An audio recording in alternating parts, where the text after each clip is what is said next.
Nah, Tuhan itu apa? Di situ saya tulis Tuhan itu titik. Lah Tuhan kok titik? Lah Tuhan itu apa? Yang ngarang juga manusia kok. Yang ngarang Tuhan itu manusia, ya. Karena manusia bentuk dari Tuhan itu sendiri. Ya, betul, betul. Iya, bentuk dari Tuhan sendiri itu. Sapi, gajah, kebu, kepalanya besar, tapi nggak pernah bilang Tuhan, ya dah. Nah, oleh karena itu di dalam kitab dikatakan manusia itu makhluk yang dimuliakan oleh Allah. Artinya orang akan ngerti Allah kalau dia ngerti fungsi sebagai manusia. Karena yang mengagungkan nama Allah adalah manusia saja. Kera lincah, ya, buajul kuat, gajah gundule gede, tapi semua nggak ngerti, ya toh, tugas kita. Lah, ini kuncinya hanya pada kitab teles yang namanya Hono Coroko. Kuncinya hanya di situ. Jadi orang Jawa itu nggak buku tuh gak kuandel kantor betele-tele gitu, enggak, ya. Membacanya melumah. Hono Coroko Doto Sawala Padha Jayanya Maga Bathanga. Ya itu buku ya. Hono Coroko, semua itu utusan, artinya tercipta, bukan dicipta. Lain loh, dicipta dengan tercipta. Kalau dicipta berarti Allah bekerja. Wong Allah kok bekerja? Enggak ya. Jadi gerenjet tek gitu, refleksi menjadi bentuk bergelombang sesuai dengan hukumnya, bercorak ragam bentuk kehidupan. Nah itulah no itu sigma, sebenarnya ditulisnya begini, sigma ada ya, ada kemarin gitu loh. Artinya Tuhan atau sinar atau Allah itu memang ada sejak dulunya. Tidak ada manusia yang bisa mampu menghitung berapa juta tahun dan sebagainya, tidak ada yang mampu. Tapi yakin bahwa sejak dulunya ada Allah, ya, Allah. L itu law, lembut, hablur. Karena double, Allah tulisannya harus double, sangat lembut sekali ya, sangat lembut sekali. Lalu O, lalu H. O zero tadi, H itu apa? Huruf H itu O yang meledak. Ya toh? O karena hidup, garis tengah, atas plus, bawah minus, meledak, jelar, menjadi huruf H. Oh, itu Latin, itu ya dari Jawa sebenarnya, ya toh. Terus ini karena ribuan tahun bergerak macam-macam, Jawa menjadi begini, lalu Jawa menjadi gini. Saya sendiri sebagai orang Jawa baca gitu ruwet, kemeng saya, nggak mau yang enteng-enteng aja lah gitu ya, gitu. Nah itu, jadi Allah itu seru sekalian alam, Tuhan itu sinarnya, sinar Tuhan. Nah oleh karena itu, apakah boleh manusia bahwa saya adalah salah satu bentuk dari Tuhan itu sendiri? Kenapa tidak? Tidak boleh. Siapa yang larang? Tidak. Dan itu justru memperkuat kita. Salah satunya memperkuat kita ya, adik-adik ini juga. Lalu bagaimana dengan orang gila itu? Bagaimana dengan orang-orang, maaf ya, yang bambung, yang kere, yang maling, yang rampok? Semua itu Tuhannya sama. Ya, sama. Tuhannya tetap bersih, suci.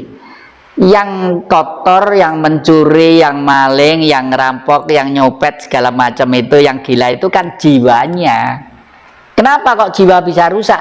Ya karena dibuat dari alam. Ya, daging dipinjami tanah, tulang dipinjami air, darah dipinjami api, udara kita hirup. Nah, jadi kalau saya berdoa untuk leluhur-leluhur kami, ya Allah seru sekali alam yang maha pengasih. Dan Allah itu bahasa Jawa loh dek, aslinya bahasa Jawa. Oro irogo iro isono, ari iro iso ono, ari siji inoto wong sak donya, Allahumma lil asih. Dari bahasa Jawa. Iya gitu, dan makanya Gunung Arjuna ini dekat dengan Gunung Penanggungan, lalu Gunung Bromo. Gunung ini sebenarnya ada beberapa gunung yang kalau orang Jawa bilang sakral ya. Gunung Lawu misalnya. Gunung Lawu itu gunung misterius juga. Karena apa? Seluruh binatang yang terbang, iber-iberan, bangsane burung pipit sampai gagak sampai, kalau mau mati, Saman pernah tahu kecuali ditepil orang atau ditembak ya, mati pok jatuh. Pernah mati tua jatuh itu nggak pernah tahu tuh ya. Mereka sebelum mati itu terbang semua ke puncak Gunung Lawu. Loh, hebat pada. Hebat ini. Jadi binatang-binatang terbang itu kalau mau mati semua terbang di atas Gunung Lawu. Mau mati di sana itu. Loh, coba ini kan tidak pernah teliti. Kalau adik-adik mau ngikuti kehidupannya mulai bayi sampai terbang, ikuti nanti kan apa ditengeri cat kakinya atau nanti apa mati di sana apa enggak gitu loh ya. Gunung Lawu ya? Gunung Lawu, makanya Gunung Lawu itu termasuk disakralkan. Nah, kalau Gunung Arjuna tadi itu adalah satu lembah, satu gunung purba yang sudah mati kebun dan kawahnya untuk eksodus pada waktu Atlantik mau tenggelam ya.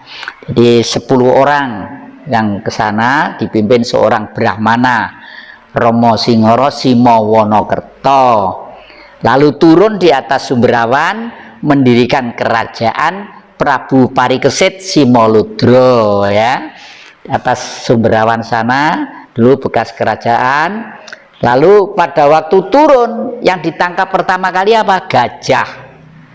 Loh, kenapa kok gajah ditangkap? Apa Pulau Jawa ada gajahnya? Sekarang aja tidak ada karena eksodus ke Sumatera ya.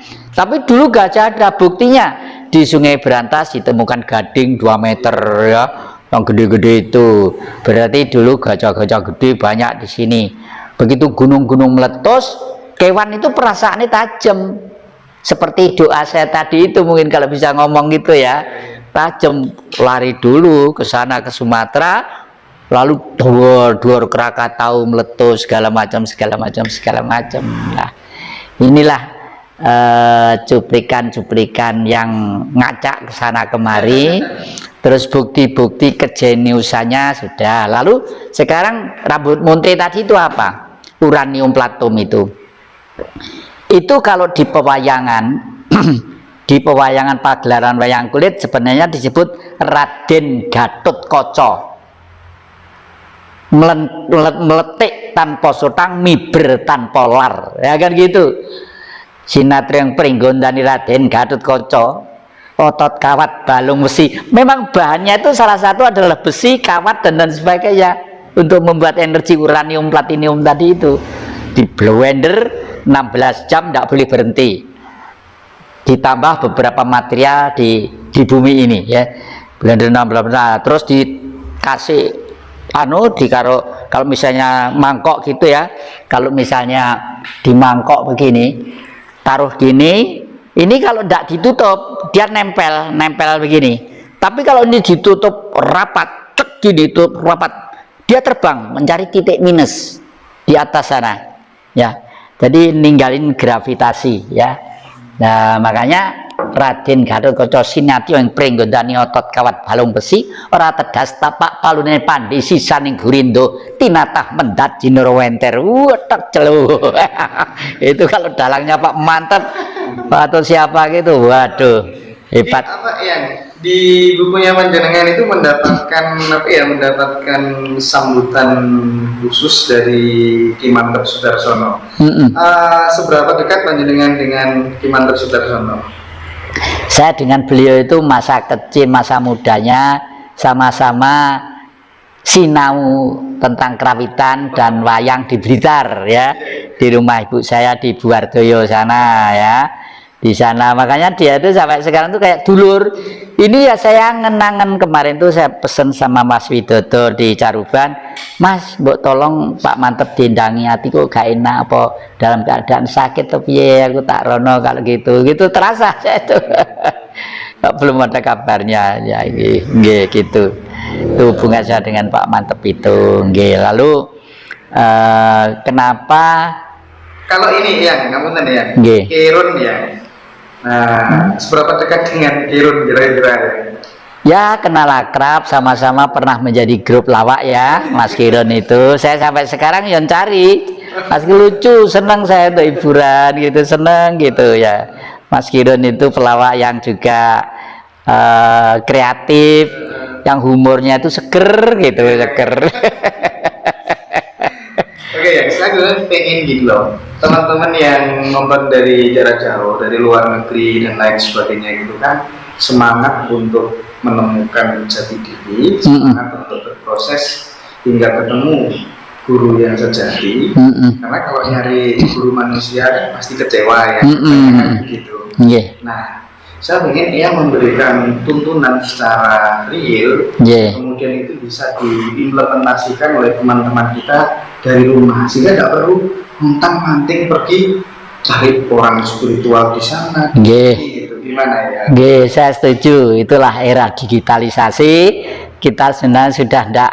Kalau saya kadang-kadang mereka itu pengen saya datang itu karena kangen aja, kangen, pengen rangkul-rangkulan. Itu betul itu. Sebenarnya orang seluruh dunia itu hakikatnya itu sama. Manusia Eropa, Afrika, Cina sama, ya.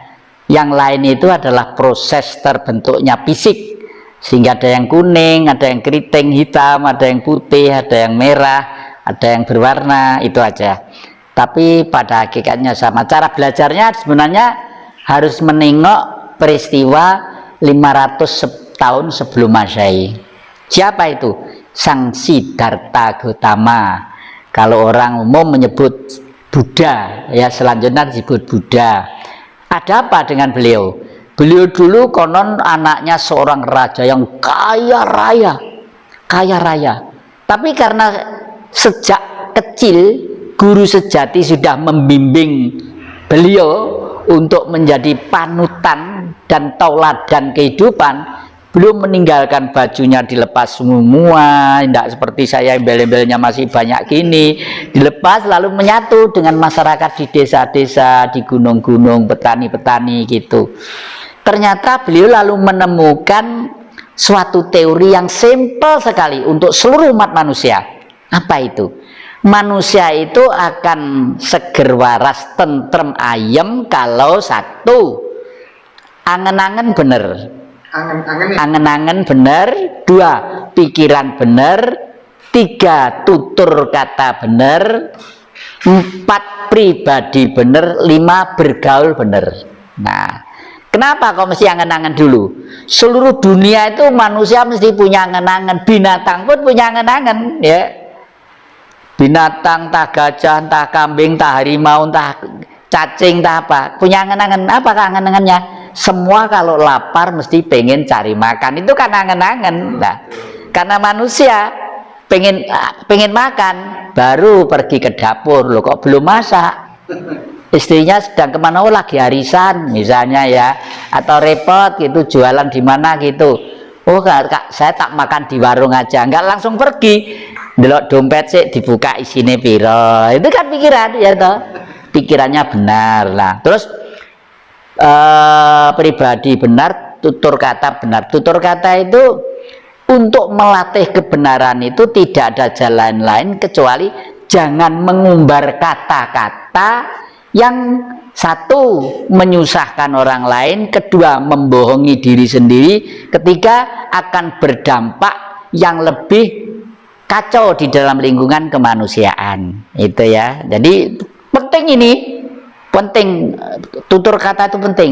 Setelah itu pribadi benar. Pribadi benar itu ya sudah, ya Pak, pribadi benar itu yang bagaimana ya? Pribadi benar itu dirinya sebagai sosok manusia yang dikaruniai ngomong, pikiran dan sebagainya, tidak pernah menyalahkan apa ciptaan Tuhan. Misalnya, waduh, babi itu najis, anjing itu najis, segala macam. Itu kalau menurut saya sudah menyalahkan. Ya, loh, ciptaannya Tuhan, buat apa Tuhan membuat babi? Buat apa Tuhan membuat anjing? Itu semua pasti ada gunanya. Hanya kalau keyakinan kita tidak makan, tidak memegang itu keyakinan, silahkan, tidak apa-apa, Bebas ya. bebas. Jadi kalau sekarang itu ada salah satu agama merasa paling suci dan paling benar, merasa paling terdepan pengikut salah satu panutannya, itu sudah merupakan satu kesalahan yang besar, yaitu kesalahan yang besar, karena itu embrio dari perpecahan itu sendiri. Nah, perpecahan itu sendiri. Makanya saya sekarang ini, kalau ini terlalu tebal buku ini, sekarang saya membuat buku itu hanya 1 lembar. Ikut Tuhan jalannya ini, ikut setan jalannya ini, gitu. Adik-adik kan pernah saya beri itu ya, di close up saja ya.